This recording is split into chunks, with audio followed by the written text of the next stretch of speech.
সত্যি রিমির ভিডিওটা দেখলাম, ভেবেছিলাম ওর ভিডিওটাই একটু লাগিয়ে দেব, কিন্তু আমি লাগাতে সাহস পেলাম না যে ও যদি মাইন্ড করে যে কেন আমার ভিডিওটা লাগালো।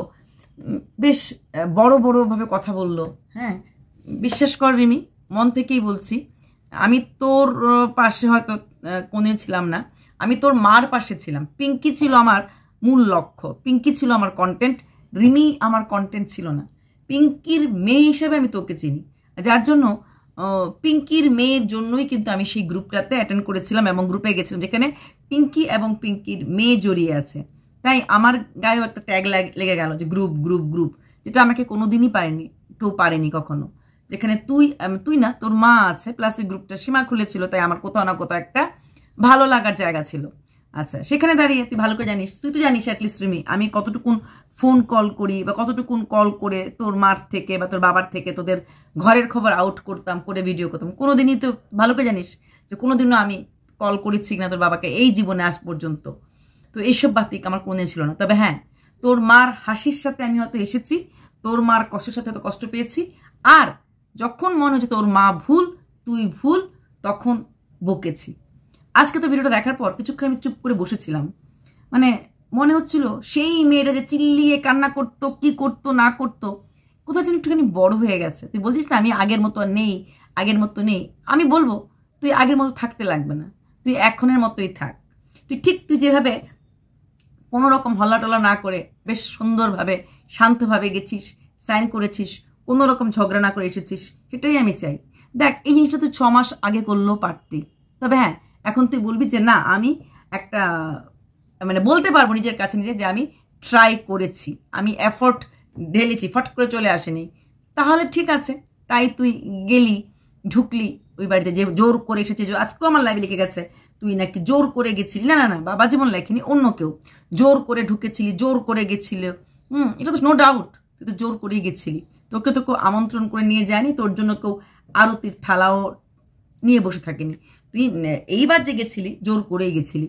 তুই আজকে বলছিলি যে ভালোবাসা মানে সুখ শান্তি মানে টাকা পয়সা দিয়ে না, সুখ শান্তি মানে যেখানে মনের মিল, যেখানে ইম্পর্টেন্স। Yes, absolutely right. সুখ শান্তি কোনোদিনও টাকা পয়সা দিয়ে আসে না। সুখ শান্তি মানে হচ্ছে এখানে যে যেই মানুষটার জন্য আমি ফিল করব, যে মানুষটার সাথে বা পাশে আমি পায়ে পায়ে দিয়ে তার পাশে, তার কাঁধে কাঁধ মিলিয়ে দাঁড়াবো এবং তার সাথে তার প্রতিটি স্টেপে তার সাথে পায়ে পায়ে মিলে চলবো, সেটা হচ্ছে একজন স্বামী স্ত্রীর সম্পর্ক বা ভালোবাসার সম্পর্ক বা বন্ধুর সম্পর্ক। তার কাছে আমি আমার সমস্ত কিছু, সমস্ত মনের কথা, আমার এইখানে কষ্ট, আমার এই জিনিসটা ভালো লাগছে না, আমার এই মানে যে কাজ করলে আমার এই চাকরিটা এখানে ভালো লাগছে না, যার ক্ষেত্রে সমস্ত কিছু খুলে বলা যায় সেই তো মনের মানুষ, যাকে আমরা সবটা মনের কথা খুলে বলতে পারি, তাই না? হ্যাঁ, ইম্পর্টেন্স তো বটেই, যতটা ইম্পর্টেন্স সে তোমাকে দেবে ততটা ইম্পর্টেন্স তুমিও তাকে দেবে। তার জীবনে যখন তোমার কোনো ভ্যালু নেই, তোমার জীবনে ভ্যালু থাকতে পারে না। যদি একটা মানুষ তোমাকে ইম্পর্টেন্স না দেয়, তার মানে কি? তার মানে একটাই, তার জীবনে তোমার কতটুকু মানে এক ফোঁটাও ভ্যালু নেই, এতটুকুন ভ্যালু নেই, কোনো প্রয়োজন নেই তোমার জীবনে, তার জীবনে তোমার। কারণ ইম্পর্টেন্স একটা কিছু করতে গেলে, একটা কিছু কিনতে গেলে, একটা কিছু ভালো রাখতে গেলে, ওই ওয়াইফের বা গার্লফ্রেন্ডের বা মা বাবা যাকে ভালো লাগা তাকে জিজ্ঞেস করবে, তাই তো? সেটাই হচ্ছে ইম্পর্টেন্স। তার মানে তার মতামতের দামটা আছে। তার মতামতের দাম যখন থাকে না, তা সেখানে কোনোদিনই, যেখানে ইম্পর্টেন্স নেই সেখানে তোমার প্রতি তার কোনো রেসপেক্ট বা সম্মান নেই। আর যেখানে রেসপেক্ট বা সম্মান নেই সেখানে কোনোদিন ভালোবাসা থাকতেই পারে না। বিশ্বাস, সম্মান, হ্যাঁ, তারপর গুরুত্ব, সব কিছু মিলিয়েই কিন্তু একটা সম্পর্ক টিকে থাকে। তুমি তোমার বাবাকেই দেখো, দাদা যখন গাড়ি কিনেছে গাড়িটার নাম পিঙ্কি রেখেছিল। তার মানে কি, কোথাও না কোথাও তোমার বাবার জীবনে তোমার মার ইম্পর্টেন্সটা এত বেশি, সে কিন্তু তোমার নাম না, তখন তুমি ওনার বাড়িতেই ছিলে, তোমার নাম না, তোমার মার নামেই গাড়িটা কিনেছিল।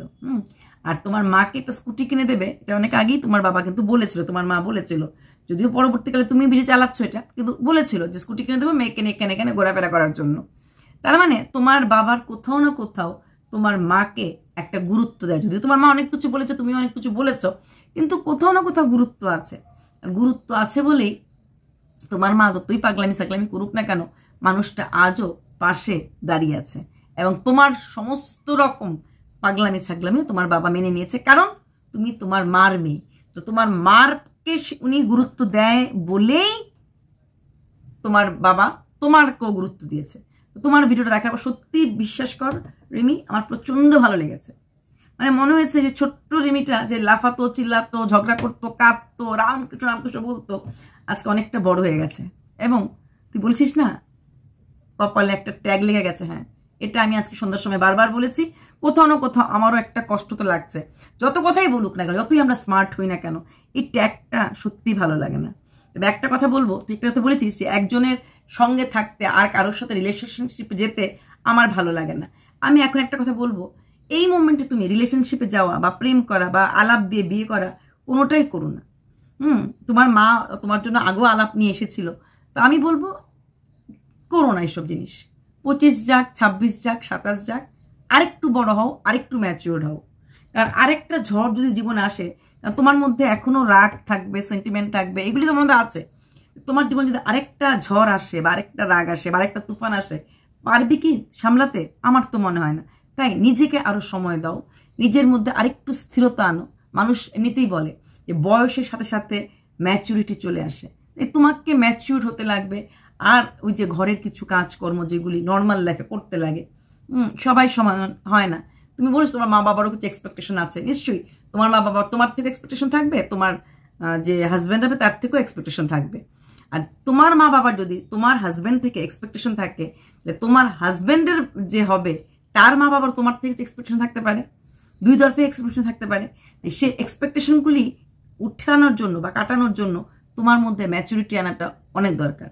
দেখো একটা কথা বলতে আমি আজকে বাধ্য, জিমি, এই যে তুই বলছিস না যে ডিভোর্স পেপার সাইন করে এসেছিস, হ্যাঁ, আবার 6 মাস পরে যাবি, জানিস এখনো বিশ্বাস হয় না। কারণ তুই কখন কিভাবে মত ঘুরিয়ে ফেলিস, এইভাবে এমন হয়ে যাস, এমন থেকে এমন হয়ে যাস, হ্যাঁ, সেটা সত্যি মানে ভাবা যায় না।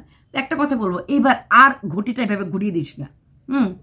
এনেছিস, চেষ্টা করেছিস, তোকে রাখার জায়গা হয়নি, তোকে রাখবে না। এইবার তুই স্ট্রেট টাকা যে আমি ওই বাড়িতে আর ফিরে যাব না। তোর এক্স শাশুড়ি মা ভাতের থাল নিয়ে লাইভ করতে বসে গেছে, এতটাই খুশি তোর সাথে তো ডিভোর্সের আপডেটটা দিতে। তাহলে একটা পরিবার কতটা খুশি হতে পারে, তুই চলে আসা মানে ওরা তোর কাছে ছুটকারা পেয়েছে। সেখানে দাঁড়িয়ে কোনো রকমভাবে ওখানে ফিরে যাওয়া যায় না। আর সত্যি ছেলেটা তো দিন ডাইরেক্ট বলেই দিয়েছে তোর প্রতি ওর কোনো আর ফিলিংস নেই। কেন তোদের ঝগড়া হতে হতে হতে হতে পিঠটা দুজনেরই দেয়ালে ঠেকে গেছে। সেই পিঠ যখন ঠেকে গেছে আর না সামনের দিকটা নাই দেখালি, আর মাঝখানে তোকেও ফোন করবে, তুই এটাতে কেস করেছিলি, তোদেরকে এখনো 490 কেসটা ওঠেনি নাকি? হ্যাঁ, যেটা বলেছে। আমার মনে হয় কোনো রকম ঝুট ঝামেলা না করে, কোনো রকম যে যা বলুক, যে যা জ্ঞান দোক, কোনো রকম সেরকম জ্ঞান না দিয়ে যখনই তোকে ও ডাকবে তুই চলে যাবি, গিয়ে সাইন করে দিয়ে চলে আসবি। যখন তুই কিছু নিবি না, তুই যখন কোনো দাবি দাবা করবি না, কিছুই করবি না, জাস্ট সাইন করে দিয়ে আসবি। আর মনে হয় কোনো সিন ক্রিয়েট করার কোনো মানে হয় না। ওই 2025 মার্চ পর্যন্ত ওয়েট কর, আর 25 মার্চে গিয়ে দা এন্ড করে সব কিছু ছেড়ে দে। যা কিছু করবি 25 মার্চে গিয়ে দা এন্ড করে সব ছেড়ে দিবি। তাহলে আর কোনো ঝুট ঝামেলা তোকেও পাবে না, আমাদেরকেও পাবে না। কন্ট্রোভার্সি করার মতো সুযোগ যদি না দিস, তাহলে অকারণে কন্ট্রোভার্সি লিস্ট আমি তো করবো না। যারা ভিডিওর বাইরে ভিডিও নিয়ে কথা বলে, ফালতু কথা, বং সং অং সং বং, ওদের আলাদা কথা, ওরকম অং বং সং কথাবার্তা বলি না। তাই যেমন মাঝখানে তোর ক্যাপশনগুলি দেখে আমার খুব রাগ উঠেছিল, টাইটেলগুলি দেখে, মারতে দাম তক প্যার করুঙ্গে, যা তুঝে মাফ কর দিয়া, এগুলি কোনো মানে হয় না। যে তোকে ভালোই বাসে না, তুই কাকে মাফ করবি? সে তোর মাফিনামা চেয়েছে যে হ্যাঁ মুঝে মাফ কর দো, ও তো মাফিনামা চায়নি, ও তোকে এমন করেছে, তুই বলছিস তুই ওকে মাফ করে দিয়েছিস। নিজেকে বরাপ্পন দেখানো না, সেটা হয়ে গেল। তো বরাপ্পন দেখানোর মানে হয় না, কারণ তুই বলছিস বারবার সববার কি আমি ছোট হবো? মনে আছে শশীর সমিতি বলেছিলি বারবার কি আমি মাথা নত করবো? তো এই যে মাথা নত করবি না বলে ভেবে রেখেছিস, বারবার সবসময় ছোট হবি না, সেই জায়গাটা, সেই স্ট্যান্ড পয়েন্টটাতে স্ট্যান্ড থাক। হ্যাঁ, মুভ অন করবো, অন্যদিকে যাব, আমারও তো জীবন আছে, এই যে কথাগুলি বলছিস এভাবে তাকিয়ে দেখে, এই কথাগুলির মধ্যে থাক যে ইয়েস, আমি 2025 মার্চের পর আমার একটা সম্পর্ক সম্পূর্ণ শেষ হয়ে যাবে। তারপর যদি আমার মনে হয় নিজেকে একটু সময় দেব, 25 মার্চ যাক, 26 মার্চ আসুক, আমি আরেকটু বড় হব, আরেকটু ম্যাচিউর হব, আরেকটু গ্রোন আপ হব, ধাক্কাটা পুরোপুরি সামলে উঠব। সমস্ত দাগ হয়তো ধরতে পারবে না, কিছুটা হয়তো হালকা হতে পারবে, এই দাগটা মুছবে না, বাট স্টিল দাগটা হয়তো একটু হালকা হবে। তোমার মার দাগই এখন পর্যন্ত যায় নাই, 2 বিয়ে। আমিই তো ভিডিও করেছি, তো এরকমভাবে তোমার দাগও যাবে না, এটা মেনে নিয়েই অ্যাটলিস্ট 1-2 বছর নিজেকে সময় দিয়ে নিজের যেটা জিনিসটা ভালো লাগে, সবসময় যে অন্যের সঙ্গেই থাকতে লাগবে, অন্যের সঙ্গে গিয়ে রিলস করতে লাগবে, দরকার নেই। তুমি দেখো অপরাজিতা ভট্টাচার্য 45 লাখ সাবস্ক্রাইবার করেছে না, এখন 51-52 হয়ে গেছে। হ্যাঁ, সে কিন্তু একাই নাচে, একাই রিলস করে, শুধুমাত্র শর্টস করেই বোধ হয় 45 লাখ করেছে, এবং কোনো খারাপ ড্রেস পরে না, কোনো বাজে ড্রেস পরে না। হ্যাঁ, এখন 51-52 হয়ে গেছে, সরি 45 আমি তখন দেখেছিলাম। তো এই দেখো একা একা থেকে একা একা রিলস করে একা একাই বড় হয়েছে। এখানে আসছে আরেকটা পয়েন্ট, তুমি বলেছো তোমার কিছু ভিডিও ওর মানে ইনস্টাতে ওর সাথে আছে, ইউটিউবে 2টো আছে দেখেছি আমি। তো হ্যাঁ, তুমি সমস্ত যখন তুমি বলছো তোমার ভিডিওতে ওকে নিয়ে কথা বলতে না, ও তোমার লাইভে ওকে নিয়ে কমেন্ট করতে না, বা ওর নামটা উচ্চারণ করতে না, সেখানে আমি বলবো তুমি ওর কোনো ভিডিও, আমি জানি তুমি ভিডিও ধার ধারো না, তাও বলবো ইনস্টা হোক, ফেসবুক হোক, ইউটিউব হোক, কোথাও তুমি ওর ভিডিও রাখবে না। যে তোমার জীবনে নাই সে তোমার চ্যানেলে বা ইনস্টাতে বা ফেসবুকে কি করবে? তার তো তোমার কাছে অস্তিত্ব নেই, হি ইজ নো মোর। ওর কোনো অস্তিত্ব তোমার জীবনে কোনো জায়গাতে নেই, সম্পূর্ণভাবে তোমার জীবন থেকে, তোমার চ্যানেল, তোমার সব কিছু থেকে মুছে গেছে। সে মুছে যাওয়া স্মৃতিগুলি ধরে রাখার কোনো মানে নেই। আর ওকেও বলে দিও যে তুইও আমার সমস্ত ভিডিও ডিলিট কর, তুমিও ওর ভিডিও ডিলিট করে দেবে, কিন্তু ও করবে বলে তো মনে হয় না। ও বলবে হ্যাঁ 2 দিন 3 দিন 4 দিন এমন করে বলবে, সেটা না বলে তুমি ওকে ডাইরেক্টলি বলে দাও অমিট এখান থেকে মুছে ফেলেছে, চ্যানেলে কেন রাখবে? টাকার জন্য, ভিউজের জন্য, রেভিনিউজের জন্য? তুমিও রাখবে না, ও রাখবে না। যখন কোনো সম্পর্ক নেই, এটা কনফিউজড বক্স এরা যারা ছিল, বা অনুরাজ, ওরা দেখো তো 12 ঘন্টার মাঝে ওরা কিন্তু সবাই ওদের প্রেমিকাদের, কনফিউজড বক্স যে ছিল প্রথমে গার্লফ্রেন্ডের সাথে, ওরা কিন্তু পুরোপুরি সব ডিলিট করে দেয়, ওরা কিন্তু কিছু রাখে না। তাই তুমিও রাখবে না, ও রাখবে না। ওকেও ও যাতে আবার না বলে রিচ কমে যাবে, রিচ পড়ে যাবে না, সিনেমাপরা অমুকরা ওরকম 3 মাস 4 মাস, সিনেমা 5টা ভিডিও দিয়েছে 3 মাস পরে। তারপর SRK শঙ্কর ওর একটা চ্যানেলের 5 লাখের চ্যানেলের পুরো ভিডিও প্রাইভেট ডিলিট করে দিয়েছিল, প্রাইভেট করে দিয়েছে। এবং প্রচুর চ্যানেল আছে যে প্রাইভেট করে দেয়, ডিলিট করে দেয়। তো সেরকম কিছু হয় না। অনুরাগ যদি করতে পারে, হ্যাঁ, কনফিউজড বক্স যদি করতে পারে, তাহলে তোমরাও করতে পারো। তুমিও, তোমার তো কিছু নাই, তোমার 2টো শর্টস ভিডিও আছে। তুমি বলছো একটা না 2টো বোধহয় ব্লগ আছে, রাখার কোনো দরকার নেই। যখন কথাই বলবে না কোনো জায়গাতে, অস্তিত্ব যেখানে নেই, সেখানে অস্তিত্ব যখন জীবনে নেই, সেই অস্তিত্ব তুমি কেন চ্যানেলে খুঁজবে, কেন তুমি ইনস্টা বা ফেসবুকে খুঁজবে? ঠিক আছে? তবে তোমার ভিডিওটা আমার খুব ভালো লেগেছে, কষ্টও লেগেছে। আর সত্যি 3টা বছর 2022-এর 2022-এর জুন থেকে আমি তোমার মার সাথে কাঁধে কাঁধ মিলিয়ে যুদ্ধ করেছি। আজকে 2024 সেপ্টেম্বর বিকেল থেকে কিন্তু মনটা একটু আমার ভারক্রান্ত হয়ে গেছিল। কোথাও না কোথাও তোমার মাকে তো আমি অস্বীকার করতে পারি না। তোমার থেকে বেশি আমার তোমার মার প্রতি ফিলিংস, এটা পিঙ্কিও জানে। যতই পিঙ্কিকে বকি, যতই পিঙ্কির সাথে ঝগড়া করি, কোথাও না কোথাও ফিলিংস, এতদিন ধরে যে সম্পর্কটা টেনেছি, রেখে এসেছি, সম্পর্কটা কি তত তাড়াতাড়ি ভোলা যায় না? ভোলাটা সম্ভব। তবে হ্যাঁ, বকার সময় বকবো, ঝগড়া করার সময় ঝগড়া করবো, কোমরকে ঝগড়া করবো, ভুলটাকে ভুল বলবো। তোমার মাও অনেক ভুলভাল করে এবং অনেক ভুলভাল কাজ করে। আর হ্যাঁ, মাকে বলো এরকম উল্টাপাল্টা রিলস না করতে, উল্টাপাল্টা শাড়ির পাতলা পাতলা শাড়ি পরে এগুলি না করতে। তোমার মাকে বোঝা উচিত, তুমি যদি এখন নেক্সটে আবার কাউকে মুভ অন করো বা আবার কাউকে বিয়ে করার চেষ্টা করো, তাহলে তোমার পাত্রপক্ষ প্রথমেই বলবে তোমার মা কি রিলসগুলি করছে। একটু মাকে বুঝিও। মার বয়স যতই হোক না কেন, 12 কি 13 হোক, যেহেতু মেয়ে বড় হয়ে গেছে, প্লাস তোমার তো একটা বড় দিদি আছে, সেই বড় দিদির বিয়ে করা, মানে তোমার মার জামাই একজন আছে, হ্যাঁ, তার বোধ জানি না ছেলে মেয়ে আছে কিনা। তো সেখানে দাঁড়িয়ে সেই জামাইও তো দেখছে 2 লাখ করতে লাগবে, ঠিক আছে, তার মানে এই না যা খুশি তা ভিডিও করবে বা যা খুশি তা রিলস করবে। তুমি তোমার মাকে একটু বুঝিও, ঠিক আছে জিমি? তবে হ্যাঁ, আজকে ভিডিওটা দেখার পর ভালোও লেগেছে, কষ্টও লেগেছে। কোথাও মনে হচ্ছে তুমি বড় হয়ে গেছো, আর কোথাও মনে হচ্ছে জীবন থেকে হারিয়ে যাচ্ছে। সব কিছু মিলে একটা মিক্সড ফিলিং হয়েছে।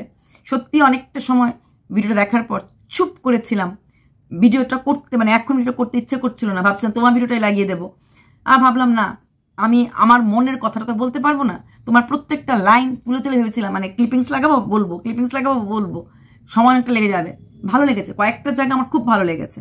তোমার কথাগুলি মানে এখান থেকে বলেছো, আর ঠিক আমার এখানে এসেই কথাটা লেগেছে। সম্মান, ইম্পর্টেন্স, সুখ শান্তি, টাকা পয়সা, ভালো লেগেছে। কালকে ইমোশনাল হয়ে গেছিলে, সেটা চোখে জল চলে এসেছিল। ইমোশনাল হওয়া বানতা হে ডিয়ার। আমরা তো মানুষ, আমরা তো পশু হতে পারবো না, তাই না? তাই স্মৃতিগুলি মনে পড়বে, কোথাও না কোথাও ভালো লাগাটা মনে পড়বে, কিন্তু তোমার এখন আর মনে করার জায়গা নেই। হ্যাঁ, তোমার মনে না করাটাই বেটার, কারণ অনেক করেছো, অনেক মনে করেছো, অনেক চেষ্টা করেছো, মাটি আঁকড়ে পড়েছো। মে মাসের মতো গরমে, এপ্রিল মাসের মতো গরমে শাড়ি পরে পর্যন্ত ভিডিও করেছো শুধুমাত্র মন জয় করার জন্য। ভুল যেমন করেছো, মন জয়ের চেষ্টাও করেছো, আটা মাখার চেষ্টা করেছো, কেঁদেছো, সব কিছু করেছো, কিন্তু পেরেছো কি? পারোনি। তবে হ্যাঁ, আর জীবনে কোনোদিনও সোশ্যাল মিডিয়াকে বা আমাদেরকে বা তোমার মাকে বা তোমার বাবাকে কাউকে দোষ দেবে না তোমার সংসার কেন হলো না, কার জন্য সংসার ভেঙেছে। মনে আছে কুন্তলকে মারতে গেছিলে, তুই আমার সংসার ভেঙেছিস, তুই আমার সংসার ভেঙেছিস বলে? না, পৃথিবীর কোনো থার্ড পার্টি কখনই সংসার ভাঙতে পারে না যদি নিজেরা দুজন ঠিক থাকে। তুমি আর তোমার স্বামী দেবতাটি ঠিক ছিলে না বলেই আমরাই হোক আর যেই হোক ভাঙতে পেরেছে সংসার, কারণ তোমরা ঠিক ছিলে না। তোমার স্বামীর মন কোনোদিনই একান্ত আপন ভাবে তোমার ছিল না। উরি উরি বাবা, উরি উরি বাবা ছিল। এই যে উড়ঞ্চু, ঘয়ঞ্চু, ময়ঞ্চু, তাদের কিন্তু এরকম অবস্থাই হয়, বুঝলে? সেখানে তার একটা কথাই বলবো, এইভাবেই নিজেকে শক্ত রাখো। 2025 মার্চে কি সাইন করো, আর কোনো খামখেয়ালিপনা করো না, আর কারোর পায়ে হাত ধরো না। ওগো আমাকে দিয়ে আসো, আমি যাবো সংসার করতে, ওগো আমাকে নিয়ে যাও। এই বছর তুমি যা করেছো এখন পর্যন্ত কিন্তু সেই ভুক্তভোগী কিন্তু আমরা আছি। এখনো তোমাদের পরিবারের জন্য কিন্তু এখন আমাদের মধ্যে গ্রুপ ভাঙাভাঙি, ঝগড়াঝাটি সব কিছু হয়েছে শুধুমাত্র তোমাদের এই দুই পরিবারের কন্ট্রোভার্সি নিয়ে। তুমি ভালো করে জানো, গ্রুপ ভাঙাভাঙি, ঝগড়াঝাটি, মারপিট, ইসে করে থাকা অনেক কিছু হয়ে গেছে শুধুমাত্র এই দুই পরিবারের ঝগড়ার মাঝখানে। আমরা কন্ট্রোভার্সি ক্রিয়েটাররাও নিজেরা লেগে পড়েছি। এখনো এই যে বললাম, তোমার গায়ে যেমন ট্যাগ লেগেছে একটা, ঠিক আমার গায়ে যে ট্যাগ তো পড়ে গেছে না, গ্রুপে তো ঠিক দর্শকের জায়গা না যে হ্যাঁ গ্রুপে ঢুকেছিলাম, কিন্তু গ্রুপে ঢোকার কারণ একটাই, নামটা ছিল পিঙ্কি, নামটা ছিল পিঙ্কির মেয়ে, জাস্টিস ফর পিঙ্কির মেয়ে। তো সেই পিঙ্কির মেয়ের জন্য ঢুকেছি। আর তার থেকেও বড় কথা, আমার বান্ধবী, সবাই জানে সীমা আমার বান্ধবী, তো সে বান্ধবী এই গ্রুপটা করেছিল শুধুমাত্র দুটো মানুষের জন্যই কিন্তু আমি গ্রুপটাতে গেছিলাম।